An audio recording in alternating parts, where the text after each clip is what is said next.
40 million ballots have been cast across the country, which already accounts for a quarter of the total votes in the 2020 cycle. You've probably heard that Republicans are overperforming expectations, with registered Republicans voting early or returning mail-in ballots at an unusually high rate.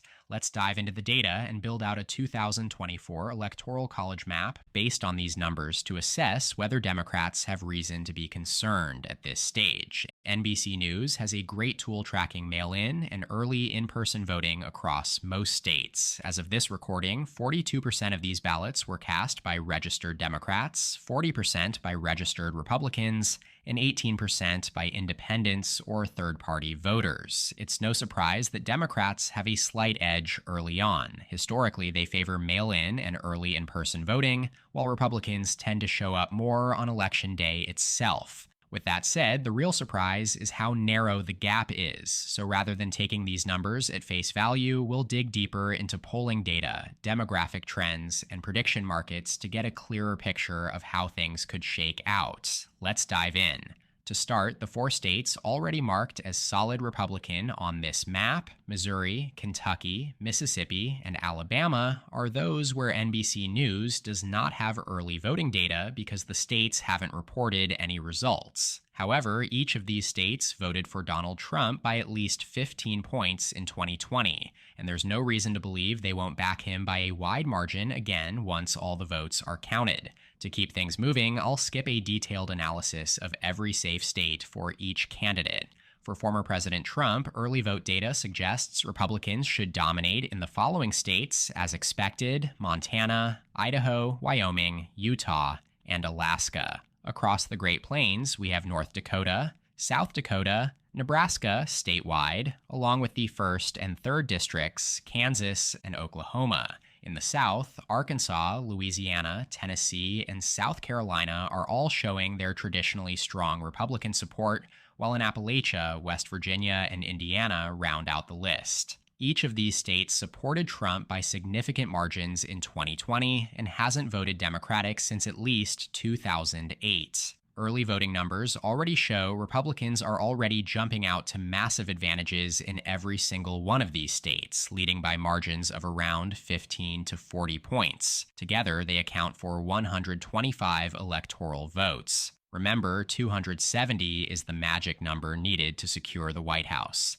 Now, as for Kamala Harris, Democrats hold strong early leads in several deep blue states as well. Down the Pacific coast, we have Washington, Oregon, California, and Hawaii. Moving east, Illinois stands as the only solidly blue non-coastal state, while the rest of these Democratic strongholds are in the Northeast: New York, Vermont, Massachusetts, Rhode Island, Connecticut, New Jersey, Delaware, Maryland, and Washington, D.C. Joe Biden carried all these states by at least 15 points in 2020, and none have voted Republican since 1988, 8 cycles ago. And again, Democrats are expectedly leading in the early vote here by very, very wide margins. Together, they lift Kamala Harris ahead of Trump now with 180 electoral votes. That leaves 17 more competitive states that we'll now take a deeper look at. Let's start with Nevada, where the early vote numbers have generated more attention than any other state this cycle.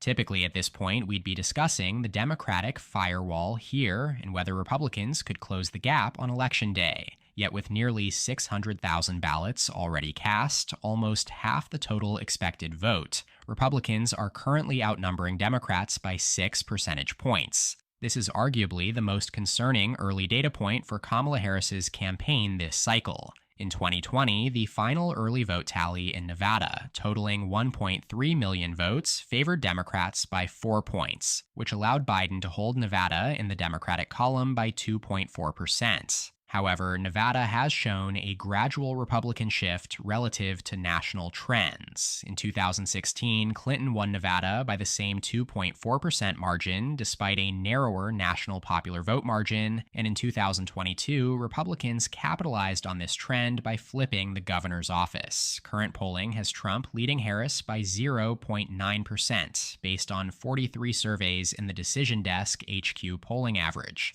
In a race as close as this, Democrats simply have to start chipping away at this Republican early vote advantage in the next week, or we could see Trump overperforming not only in Nevada, but potentially in other battlegrounds as well. For now, I'm placing Nevada in the tilt Republican column, with Trump the slight favorite here. Moving on to Arizona, another highly competitive race in the Southwest. In 2020, Arizona was the second closest state by margin, with Biden carrying it by just 0.3%. His victory can be attributed to the rapid growth and diversification of Maricopa County, encompassing the Phoenix metro area. High turnout among Hispanics and college-educated voters ever so narrowly tipped the county and thereby the state at large into the Democratic column. Now, early vote numbers indicate Republicans are on track for a strong showing here again, leading Democrats by 6 points among the 1.2 million mail-in and early in-person votes cast, currently at 42% Republican to 36% Democrat.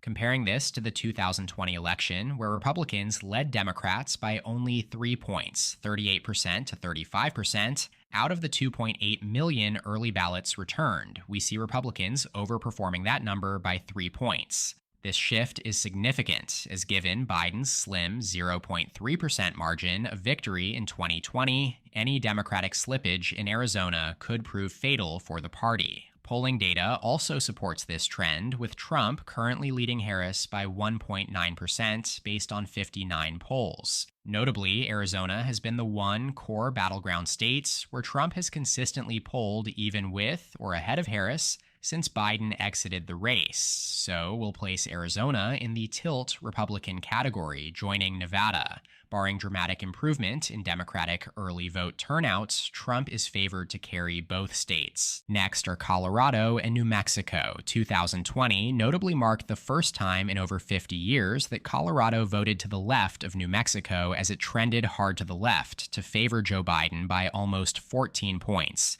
whereas he only carried New Mexico by 11%. Yet in terms of the early vote here, so far, Democrats outnumber Republicans by 12 points in New Mexico right now, and by a narrower 2 points in Colorado. I should note here that historically, Colorado's independents, which account for the plurality of votes cast thus far, are strongly left-leaning. Back in 2020, the early vote suggested Democrats also only had a 2-point advantage over Republicans, with 40% of those ballots returned by independents. Yet again, Biden won by 13.5%. So going back to our electoral map, now I'm going to place both states in the safe blue column, as Democrats are on track to match their 2020 margins. Wrapping up the Southwest with Texas, the second largest electoral prize on the map, worth 40 votes.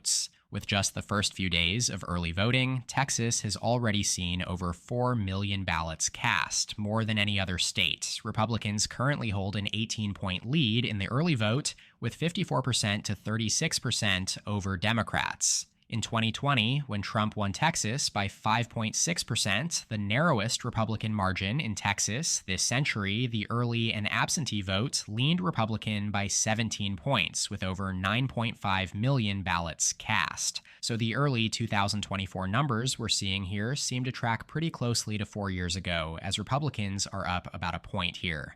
Likewise, in the poll average, Trump leads by 6.6% over Harris based on 18 polls. Also, a 1-point overperformance relative to the 2020 margin. And with Hispanic voters continuing to trend Republican, it's increasingly likely that Democrats hit their ceiling in Texas in 2020 and may struggle to improve on that performance this cycle. So based on these factors, we're going to place Texas in the likely Republican category. Alrighty now, shifting over to the southeast here in Florida, another state where the first few days of early voting have produced a substantial tally of almost 4 million ballots returned. Republicans lead here as well by a 9-point margin, accounting for 44% of the votes cast so far compared to Democrats' 35%. This is yet another concerning data point for Kamala Harris, as back in 2020, when Trump carried Florida by 3.5 points, Democrats led the final early vote tally, totaling more than 9 million by 1 point. The Florida Democratic Party has simply had a miserable time here over the last few years. Republicans have registered far more voters since 2020, and the state has trended as hard to the right over the last few cycles as any other state.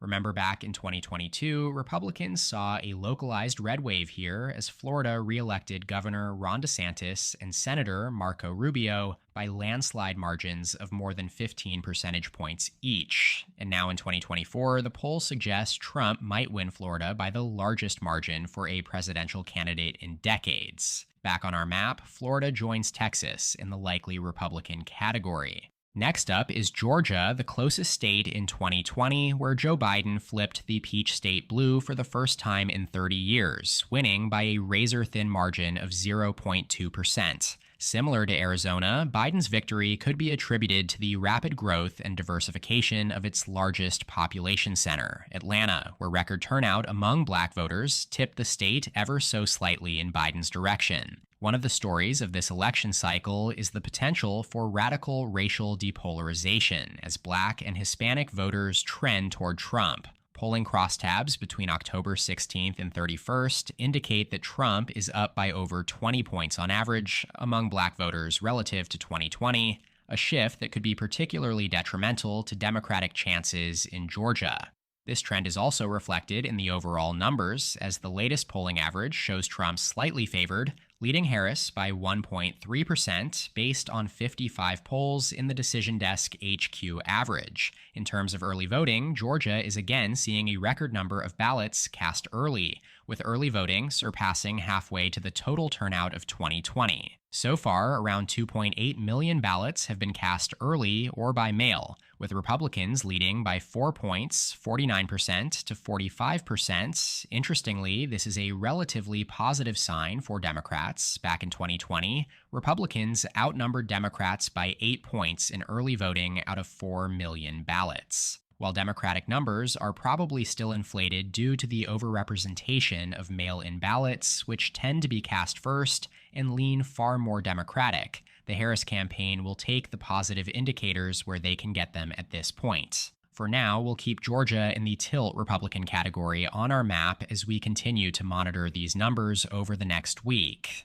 Now moving up the southeast coast to North Carolina, worth 16 electoral votes and another core battleground. Democrats need to build a solid early voting lead here, as rural Republican-dominated areas are expected to swing hard for Trump on Election Day. So far, however, Democrats are once again underperforming, trailing Republicans by 2 points among the 2.5 million ballots cast so far. Early voting in North Carolina has been complicated by court rulings concerning RFK Jr.'s status on the ballot, and of course, the aftermath of Hurricane Helene, which temporarily closed some early voting sites. Still, the sample size of 2.5 million votes casts valuable insight. In 2020, Democrats built a firewall of 5 points over Republicans headed into Election Day among roughly 4.5 million ballots, but Trump ultimately won the state by more than a point. So again, Democrats are currently underperforming their 2020 numbers in a state where they need high turnout to remain competitive. Trump leads Harris by 1.5% right now in an average of 59 polls. So North Carolina will join other Sunbelt states in the tilt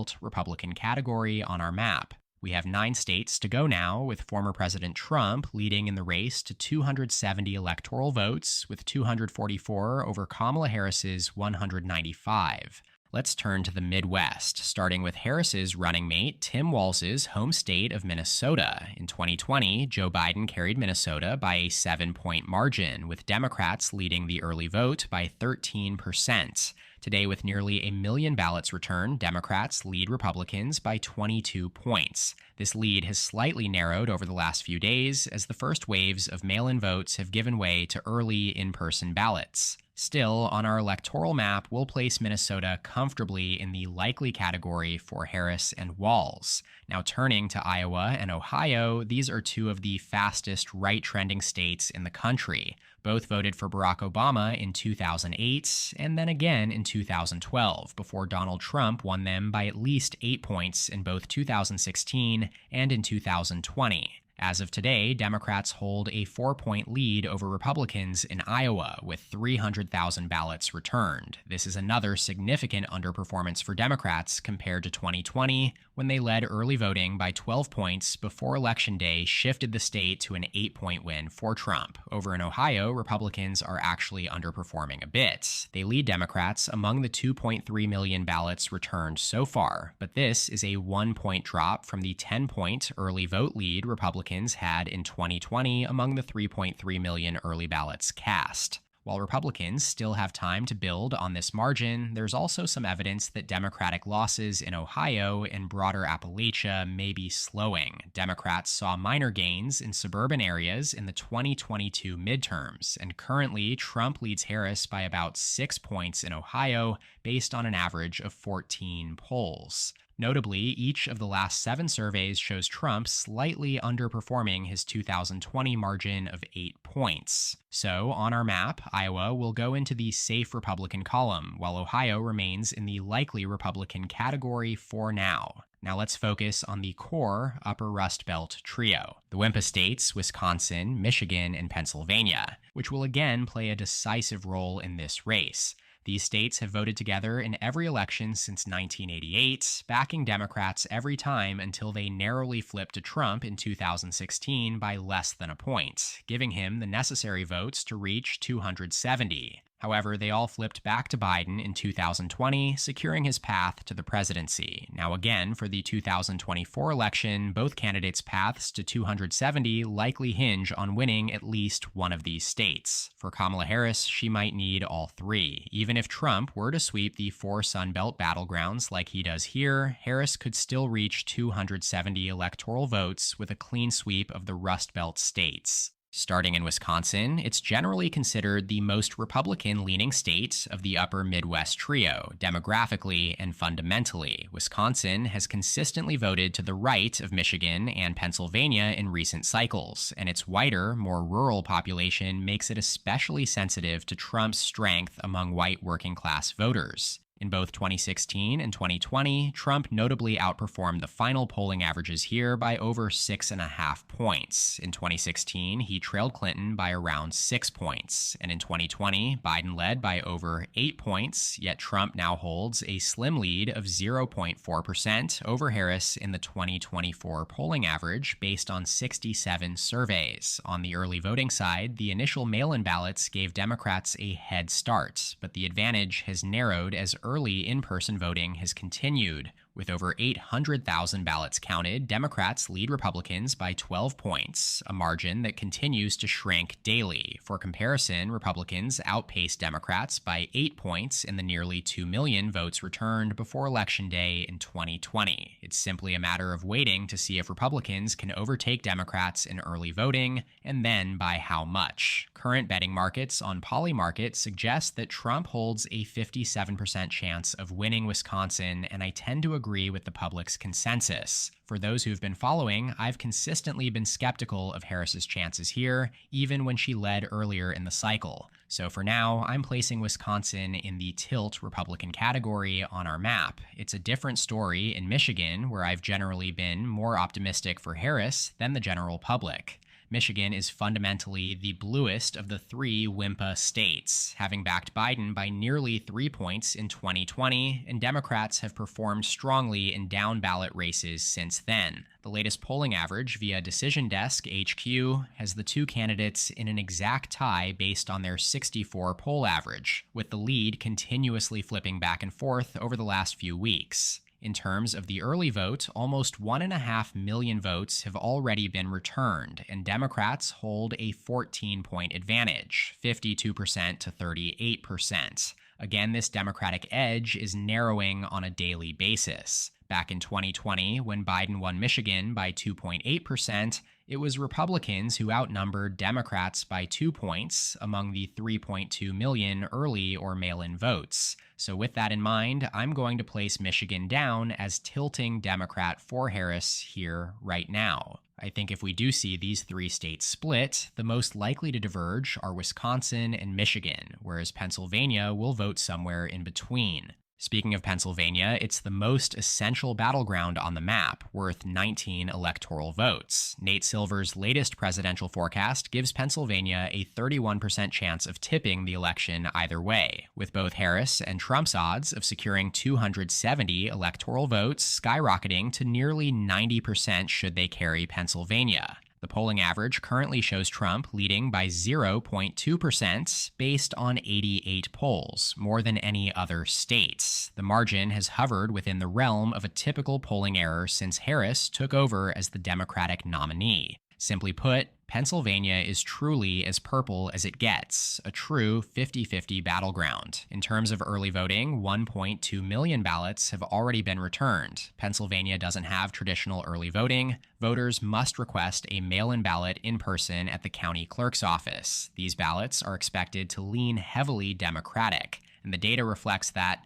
60% are from registered Democrats, compared to 30% from Republicans. So these early numbers will give us fewer clues here relative to other states, though it is still worth looking at the 2020 numbers, where we see a similarly wide Democratic advantage by 31 points here, 65% to 24%, among 2.5 million votes cast before Election Day. So at least for now, the numbers are tracking similarly to when Biden carried Pennsylvania by 1.2% 4 years ago. Now, I know some of you may groan in the comment section because of this, but I'm placing Pennsylvania firmly in the toss-up category on my map. There's just no clear favorite here at this point, unless, of course, you're viewing the race through your own blue or red-tinted glasses. That leaves us with the more Democratic-leaning secondary battlegrounds: Nebraska's 2nd Congressional District, Virginia, New Hampshire, and Maine. Starting in Virginia, worth 13 electoral votes. About 1.5 million ballots have already been returned, and Democrats hold a shrinking 12-point advantage at 51%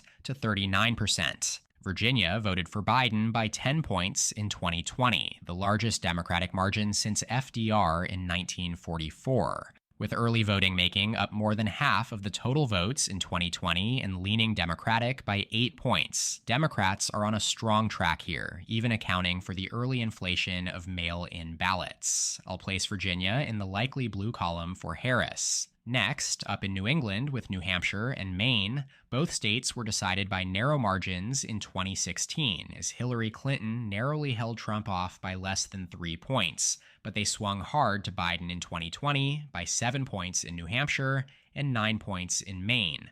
The minimal early vote here so far currently favors Democrats by 6 points in New Hampshire and by 18 points in Maine. On our map, I'll place both states in the likely blue column for Harris. Maine and Nebraska split their electoral votes, awarding 2 to the statewide winner and 1 per congressional district. While we don't have early vote data broken down at this level, Maine's 1st district is always solidly blue, while the 2nd district voted for Trump by comfortable margins in the last 2 cycles. It's one of the whitest, oldest, and most rural districts in the entire country, suggesting it may trend even further to the right in the near future. As for Nebraska's 2nd district, it's almost entirely urban surrounding the city of Omaha, with a far more racially diverse population and a high proportion of college graduates. It voted for Biden by 6.5 points and is likely to trend further to the left this cycle. It goes likely blue for Harris here, so based on an analysis of the early votes so far, Donald Trump is on track to win the election with 278 electoral votes to Kamala Harris's 241, and 19 votes in Pennsylvania placed in the toss-up category. We continue to trend towards an extraordinarily close final outcome. Make sure to subscribe to my channel below for more updates as we get closer to Election Day. That does it for today's video, though. Shout out to my channel members in the description below. Please leave a like on the video down below if you enjoyed it. You can check out more content from my channel here, and as always, thank you so much for watching. I'll see you next time. EP out.